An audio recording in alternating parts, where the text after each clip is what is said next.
البته اگر ما نگاه کنیم در آینده تاجیکستان حزب نهضت اسلامی به در ناخور است. چرا؟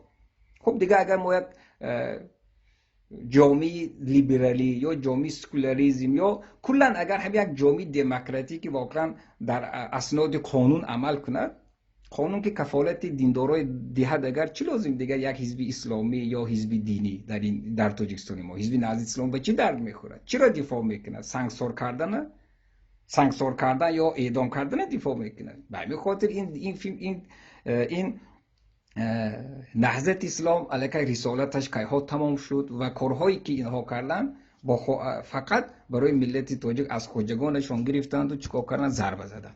یگان هدف، یگان گفتار، تا حتی گفتارهای هدفهای خودشون که برای کدام هدف کاری کرده باشن، مثلا خودشون تا حالا به خودشون اعتماد ندارن. اما به هر صورت